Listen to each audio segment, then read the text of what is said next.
Friends, welcome to my channel. आज मैले topic लिएर आएको छु जुन तपाईहरुको लागि धेरै युजफुल हुन सक्छ। कतिपय युट्युबरहरुले जो कि नयाँ हुनुहुन्छ उहाँहरुको लागि यो भिडियो सायद काम लाग्न सक्छ, किनकि युट्युबरहरुले जब च्यानल क्रिएट गरेर भिडियो अपलोड गरिसकेपछि त्यसमा सब्स्क्राइबर आउने गर्दछ बिस्तारै बिस्तारै। त सब्स्क्राइबर आइसकेपछि त्यो सब्स्क्राइब मलाई कसले गर्यो होला, या मेरो आफन्तले गर्यो कि बाहिरको मानिसले गर्यो कि कुन देशको मानिसले गर्यो, कहाँ गर्यो, कसरी गर्यो र मलाई कसले सब्स्क्राइब गर्यो भनेर जान्ने खुब इच्छा हुन्छ। मानव एउटा साथीले चाहिँ तेरो भिडियो सब्स्क्राइब गरिदिन्छु भनेको थियो र हुन्छ भनेर आइयो र भोलि सब्स्क्राइब गर्यो कि गरेन त थाहा हुँदैन। त्यसैले त्यो थाहा पाउनको लागि तपाईहरुले आफ्नो सब्स्क्राइब हेर्न सक्नुहुनेछ र यसरी सब्स्क्राइबर नम्बर हेर्दाखेरि तपाईको पुरै सब्स्क्राइबर नम्बरहरु त्यहाँ देखिने छैनन्। किन भन्दाखेरि जसले आफ्नो सब्स्क्राइब नम्बरलाई हाइड गरेको छैन उसको मात्रै तपाईहरुले त्यहाँ सब्स्क्राइबर नम्बर र सब्स्क्राइबर नेम देख्न सक्नुहुनेछ र सब्स्क्राइबर लोगो पनि देख्न सक्नुहुनेछ। र यदि उक्त च्यानलको व्यक्ति जसले तपाईको च्यानललाई सब्स्क्राइब गरेको छ उसले यदि आफ्नो च्यानलको सब्स्क्राइब नम्बरलाई यदि हाइड गरेको छ भने तपाईहरुले उसको सब्स्क्राइब नम्बर अथवा नाम त्यहाँ देख्न सक्नुहुनेछ। त्यसैले जति पनि तपाईहरुले त्यहाँ देख्नुहुनेछ त्यो नै तपाईहरुको लागि धेरै काफी हुने गर्दछ, किन भन्दा त्यो भन्दा बढी मेरो सब्स्क्राइब सधैँ छ भन्ने कुरा तपाईहरुलाई थाहा हुन्छ। र त्यसैले अब हामी त्यो ट्युटोरियलमा जाँदै छौं जहाँ मैले तपाईहरुलाई सिकाउँदै छु कि सब्स्क्राइब नम्बर कसरी हेर्ने, आफ्नो च्यानलको सब्स्क्राइब नम्बर कसरी हेर्ने भनेर मैले तपाईहरुलाई अब ट्युटोरियलको माध्यमबाट तपाईहरुलाई मोबाइल स्क्रिनमा लगेर देखाउँदै छु। र ध्यान दिएर अन्तिमसम्म भिडियो हेर्दै होला, स्किप नगर्दै होला, तपाईहरुलाई मिसगाइड नहोस् भनेर नै मैले यो भिडियो बनाएको छु।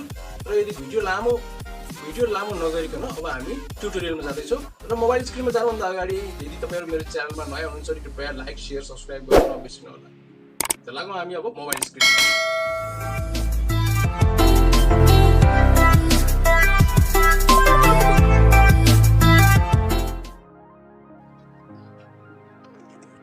साथीहरु, हामी अब स्क्रिनमा आइसक्यौं। अब हामी यो मोबाइलको स्क्रिनमा आइसकेपछि हामी अब क्रोम ब्राउजर ओपन गरौँ।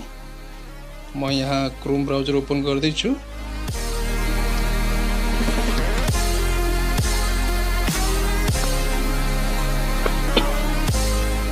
क्रोम ब्राउजर ओपन गरिसकेपछि माथिको राइट साइडमा 3 डट देख्नुहुनेछ सबभन्दा माथि, त्यसमा क्लिक गर्नुस् र माथि स्क्रोल गर्नुस्। जस्तै यहाँ मेरो डेस्कटप साइटमा टिक लगाएको छ, तपाईहरुको पनि चेक गर्नुस्। यदि त्यसमा टिक लगाएको छैन भने त्यसमा टिक लगाउनु होला। यहाँ मैले टिक लगाइसके, म ब्याक जान्छु।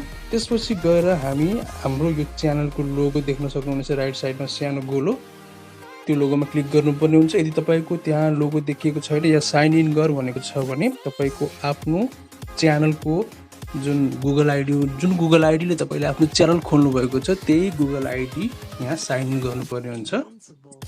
र साइन इन भइसकेपछि हामी यो लोगोमा क्लिक गर्छौं। लोगोमा क्लिक गरिसकेपछि यहाँ तपाईहरुले देख्न सक्नुहुनेछ तेस्रो नम्बरमा युट्युब स्टुडियो। अब हामी युट्युब स्टुडियोमा क्लिक गर्छौं।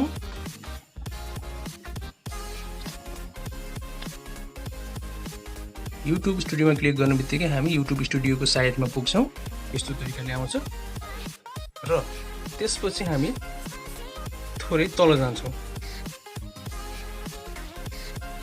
तल गइसकेपछि यहाँ देख्न सक्नुहुनेछ रिसेन्ट सब्स्क्राइबर्स भनेर भनेको छ। राइट साइडको तलपट्टि रिसेन्ट सब्स्क्राइबर भनेको छ, त्यसमा गएर नै हामीले आफ्नो सब्स्क्राइबरहरु को छन्, हामीले कसले सब्स्क्राइब गर्यो भनेर हेर्न सकिन्छ। र त्यसको तलपट्टि यहाँ देख्न सक्नुहुनेछ सी अल भनेको छ, सी अलमा क्लिक गर्नुस्। सी अलमा क्लिक गरिसकेपछि यस्तो इन्टरफेस आउँछ जसमा माथि सब्स्क्राइबर लेखेको छ। अनि यहाँ एउटा कुरा ध्यान दिनुपर्ने कुरा के छ भन्दा तपाईहरुको च्यानल जसले सब्स्क्राइब गर्छ यदि उसले आफ्नो सब्स्क्राइबर नम्बरलाई हाइड गरेको छ, लुकाएको छ भने तपाईले उसको यहाँ च्यानल लोगो देख्न पाउनुहुने छैन। र यदि कसैले आफ्नो च्यानलको सब्स्क्राइबर नम्बरलाई हाइड गरेको छैन भने तपाईहरुले यहाँ देख्न सक्नुहुनेछ उसको लोगो। अब यहाँ हेर्नुस्, यहाँ स्क्रोल गर्दै जाउँ, यो सबै सब्सक्राइबरहरू हुन्, मेरो च्यानललाई सब्सक्राइब गर्ने सब्सक्राइबरहरू हुन्। यहाँ तल 10 लेखेको देख्नुहुनेछ पेज, यही पेजमा 10 वटा सब्सक्राइबरको नम्बर देखाउनेछ र यसमा क्लिक गरेर तपाईले 30 वटा 50 वटा जति पनि गर्न सक्नुहुनेछ। यहाँ सम्पूर्ण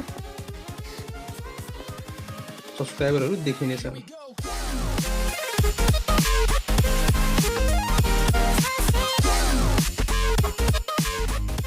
यसमा थिचेर 50 मा थिच्नु भयो भने तपाईको यहाँ 50 वटा सब्सक्राइबरहरू देखाउँछ।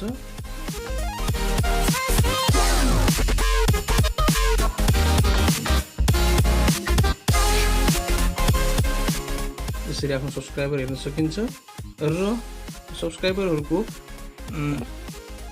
सब्सक्राइबरहरूको चाहिँ सब्सक्राइबर नम्बर कति छ भनेर यहाँ देखिन्छ। यसरी हेर्न सकिन्छ।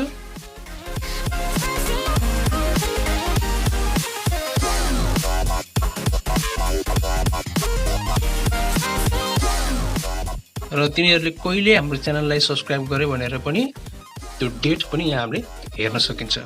यसरी हामीले आफ्नो च्यानलमा सब्सक्राइब गर्ने सब्सक्राइबरहरू को छन् भनेर हेर्न इच्छा लाग्यो भने हामीले यसरी पनि हेर्न सकिन्छ। त आजको भिडियो तपाईहरुलाई कस्तो लाग्यो? यदि तपाईहरुले केही यस बारेमा यदि तपाईहरुले मेरो भिडियोबाट केही सिक्नु भएको छ भने please like, share and subscribe गर्न नबिर्सिनु होला साथीहरु। यदि भन्दै आजको भिडियोलाई म यही टुङ्ग्याउन चाहन्छु। नमस्ते।